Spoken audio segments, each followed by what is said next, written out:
Hi, my name is Savannah Cohenauer, and this is my final portfolio for photography.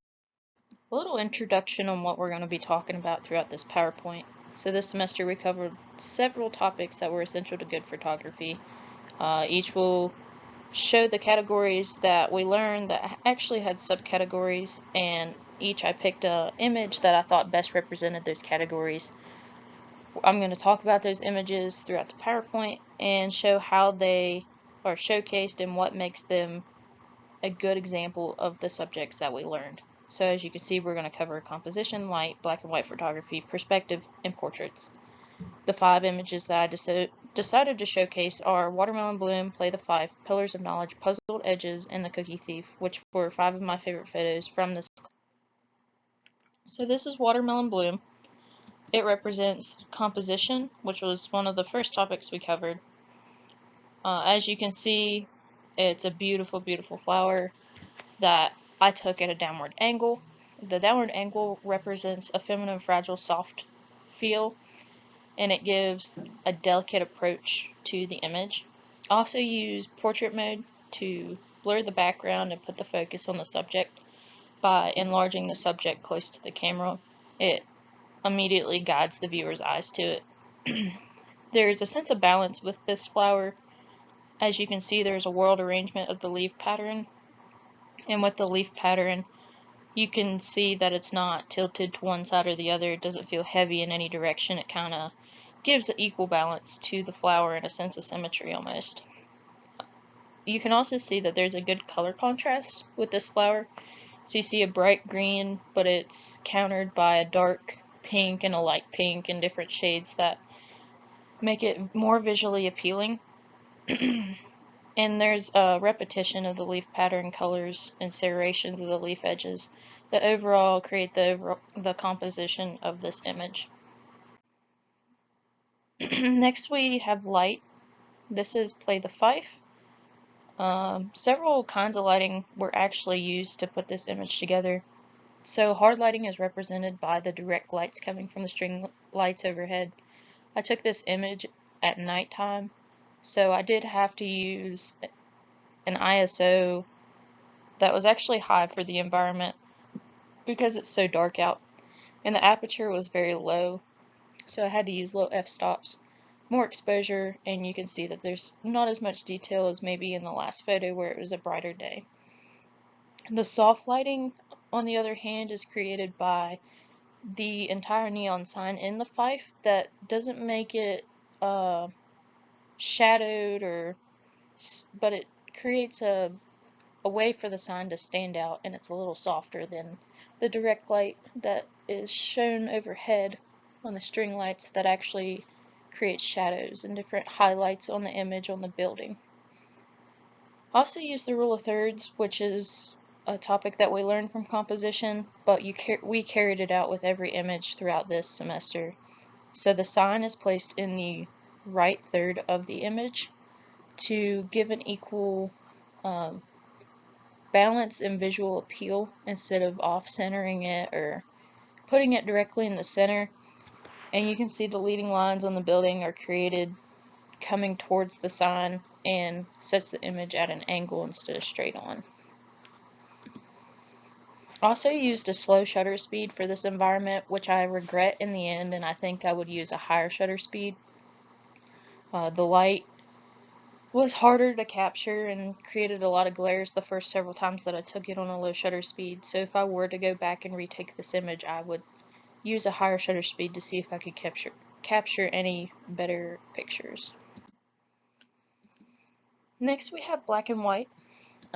Black and white, I went downtown and took pictures of this lovely building and decided to name it Pillars of Knowledge. There was a library inside, I believe, but you can see that a lot of lighting was used to create the overall composition of this image. Hard lighting was created by the several lights on top, and each pillar had its own direct lights shining upward as well. So you can see the shadows that are casted by that hard light, but it also highlights different textures and individual parts of the buildings. At the top you can actually see where the ledges and the writing and stuff kind of stand out due to those bright shining lights, and they create a glare at the top, which I think actually looks amazing, and I don't think it ruined the picture. I think it added to the picture. I used an upward angle to capture this picture as well. It shows the strong presence of the building and shows how large it is in comparison to me, and gives a hard presence within everything around it. Symmetry was used because the building is equal on both halves. It is the same on both halves, and it just makes a visually balanced image that is more pleasing. And obviously I used a black and white filter to capture that lighting in a different manner. The aperture and ISO on this were similar to the last one.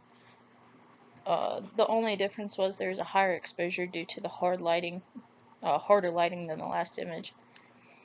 And it had lower f-stops as well. The ISO was a high ISO dark environment. Perspective was the next category I wanted to talk about. The image that I chose for this was Puzzled Edges. It was taken in 3-point perspective. It is 3-point perspective because you can see an upward angle as well as the length and width of the corners of the building, which create 3 different perspectives and ways to look at this building. This building was actually more unique than others due to the multiple repeating corners on the front of the building, so it almost makes it feel like several 3-point perspectives, in my opinion. The angle, again, like the last building, shows a strong presence by looking up at it, just to see how massive it was in comparison to me.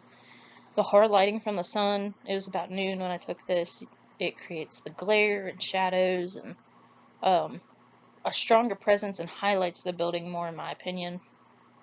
I also used a lower ISO in this case because of the bright environment during the day. And this building has a good sense of symmetry. It is balanced and repeated across, so you can see that the building is same on both halves. I also centered this image to make it and show that it is the subject. It's very filling of the camera and could also be considered a portrait of the building, but it is the main focus of the image. Lastly, I wanted to talk about portraits. So I took a unique approach on this and decided to photograph a rubber duck and kind of the life of this rubber duck during the day.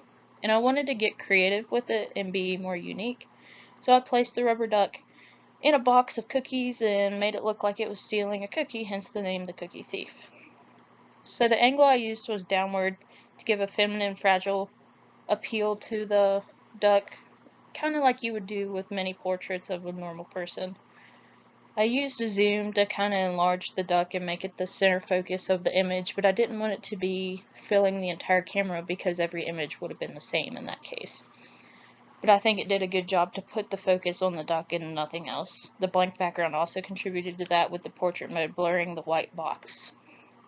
The subject also stands out due to its bright color, and there's a glare on the eye. They always say the eye is the window of the soul, and in this case we're focusing on the eye, so it really helps hone in the idea of what we're trying to look at in the feminine approach. And a hard light was also created to cast shadows on the duck. The rule of thirds, the duck's right eye where the glare is, I placed it in the right or the left third, where that is the focus and subject of the image. Lastly, I'll conclude with each concept that we built on and learned. We took it into the next week, and I learned a lot throughout this class. I'm very ecstatic with the final composition that I came out with, and each work displayed and told a new story for me, and I really enjoyed this class. Thank you for listening, and just to recap, these are my favorite 5 images from photography. Thank you.